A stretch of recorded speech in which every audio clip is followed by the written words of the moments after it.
You ask Tiger to solve. This deals with linear equations with one unknown. The final result is x equals -10. Let's solve it step by step. Swap sides.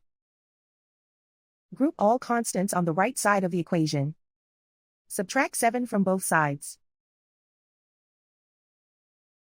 Group like terms.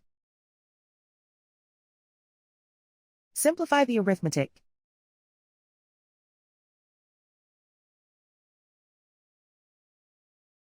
Isolate the x. Divide both sides by -9. Cancel out the negatives. Simplify the fraction.